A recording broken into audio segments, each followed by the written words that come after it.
So, today we are playing a new Roblox game called Devas of Creation. This is basically an open world MMO RPG that is currently doing really well on the platform, averaging around 70k players.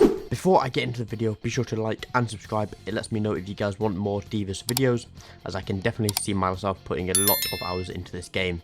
Anyways, without further ado, let's get straight into the video. The first few minutes of this video are pre-recorded from when the game first released.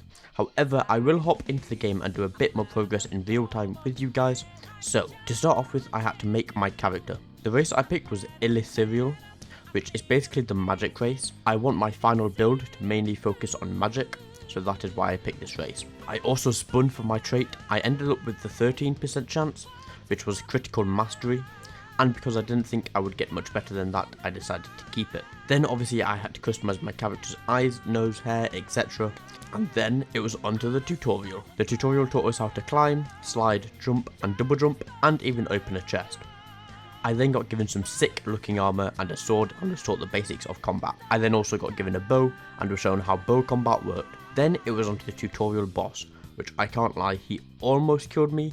However, I persevered and took victory. Now, for the next bit, I mainly do story quests, which has a lot of dialogue, so I've cut it to be the most interesting moments, like combat or anything that's got any bit of importance. Basically, I gathered wood and stone, then fought boars and wolves for animal skin and leather. Then I crafted some basic armor and I had to get some mushrooms. I should also probably add that to gather these materials, you need certain tools like an axe for chopping trees, etc.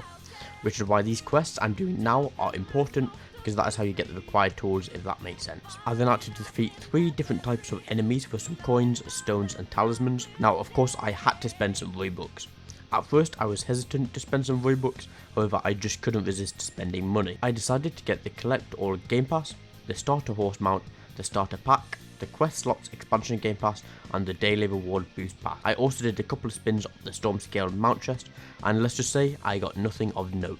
If you guys are wondering if you should spend Robux on this game and what you should buy, I would advise you to at least get the collect all game pass and maybe even the horse. The horse is a game changer, however you can get some free mounts in the game, so they aren't all locked behind a paywall. Next I did a bit of exploring and found a store.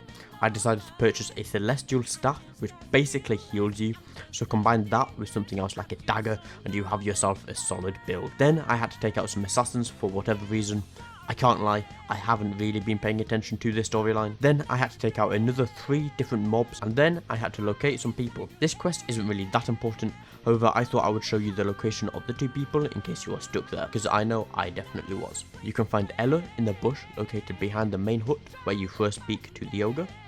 And as for Drawin, you can find him inside of the hut behind the ogre. I also want to show you the fishing real quick, as the minigame that you have to play is pretty awesome. Then I was shown how to craft some potions, which will definitely be useful later. Anyways, that is pretty much where I am at in the game right now, so let's hop straight in and play some Devas of Creation. So here we are now in Devas of Creation. I don't know what I'm going to do in this segment of the video, I won't make it too long because I don't want it to be too long in total.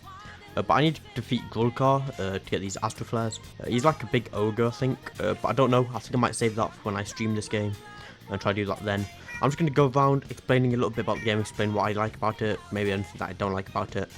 Yeah, so I'll only do this for a couple of minutes. It has been about 2 days since I recorded that first segment of the video. The game is currently at about 16k players at the minute, but Anime Vanguards has just released, so that's probably affecting it quite a bit, because that game is like 170k. That's ridiculous. But yeah, what I'm running right now is I currently have 2 staffs, because there's no point going staff and dagger like you might have seen I had before, because dagger scales off of strength. So yeah, dagger scales off strength, staff scales off intelligence. So I might as well put everything in intelligence and have 2 staffs. So I've got an ice staff and I've got a celestial staff. Basically celestial staff is like the healing support item, very good in a group, and ice is the main source of DPS. I don't have a good ice staff, I've got a better celestial staff, so celestial staff is my main source of damage at the minute. However, I've got an ice turret move, which is very good so far, and I'm sure it just gets better as I level up and get better staffs and stuff. So yeah, I'm going mage. There is like specific mage armor you can get as well. Yeah, so I think these robes are like mage armor stuff, I think. I mean, they look quite magey to be fair. And then I think heavy is maybe if you've got like heavy weapons like a great sword, and light might be for like if you've got dagger and stuff. I also did a bit of crafting last night as well. That's what I focused on last night instead of completing the story. Is I got a better axe, so I got this journeyman chopper. I got the second, the next pickaxe, and the next sickle, and the next rod as well. So you can see I've now got the uncommon rarity here. So this means I can gather stuff quicker, because if I wanted to get, say, the blue one, it's going to require more and more like rarer stuff, so I'm going to need a better gathering tool for that anyway. This horse, absolute game changer. You can get them for free, I think, during a quest, and you can just buy them with your token things. I'm not that far into the game yet, but if you got enough Robux to buy it, it's definitely so useful for early game. Yeah, I think there's some chests in here. Yeah, pet chest. So I think you can ride these like the bear. You might even be able to ride the troll and the spider as well, I'm pretty certain. But you do have to evolve them. I'm pretty certain you need to level them up enough so you can evolve them. I'm really enjoying this game so far. It's definitely my type of game. I like MMO RPGs, and this is an MMO RPG. Game you can easily grind out. It looks really nice. The moves and stuff is really nice. The combat is a little bit weird. You might as well just go range, because then they can barely even touch you. But if I had like a dagger or a greatsword, I think the melee combat is a bit weird. One thing I am a little bit confused on is how spawn points work. Because if I press N to go to the map, I bought this game pass as well. I didn't mention that in that first part of the video, because I just bought this afterwards. You can get these harvest points as well, so you can put all the fishing points up somewhere. Maybe it shows where they are. Yeah, so you can see you can get rare fish from here and stuff. And like all the trees you can mine and what they are. This I think could probably do a little bit of change, so maybe you could waypoint where they are. The map's a little bit hard to follow. Maybe there was like a mini map or something, it'll be a little bit easier. But yeah, this checkpoint, it shows you there's a checkpoint there, but you don't activate it. Like, you don't set your spawn. So how do the checkpoints work? Like, do you just go near them and then they activate? Because this didn't activate for a little while. Because I always used to spawn up in wherever you mainly spawned in, like over here, I think it is. I used to keep respawning here and like not over there, but now I respawn over there. It's confusing. I'm not too sure how it all actually works properly. Also, real quick as well, the inventory is a massive problem. You run out of slots so quickly.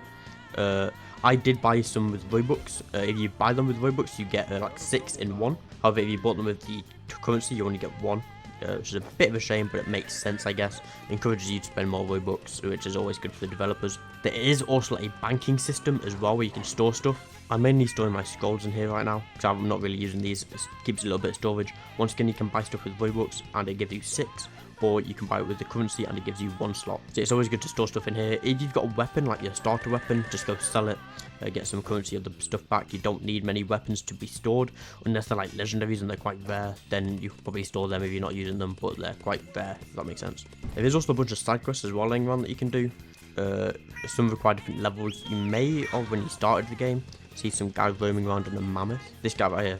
If you speak to him, you need to be level 40 for this. So you can obviously see that there is level requirements for them.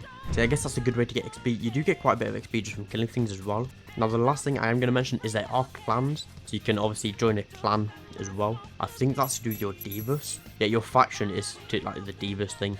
I'm not in part of that yet because I'm not at that part of the story. But I will be later on, hopefully.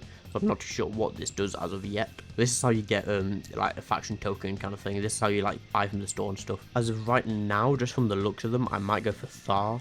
Cause it looks quite cool. But either Thar or Nelde is probably the one of the two I'm going to go for. Yeah, I don't want to make this video too long. I will be live on this game later. This video will probably be out once I've finished live streaming anyway, so no point mentioning it really. I hope you enjoyed. I'm definitely going to make some more videos on this game if I get around to it, I guess. But yeah, this game is an awful lot of fun. Yeah, I hope you guys are enjoying your time with the game. I know I certainly am. And yeah, I shall see you guys later. Be sure to like and subscribe. And yeah, goodbye.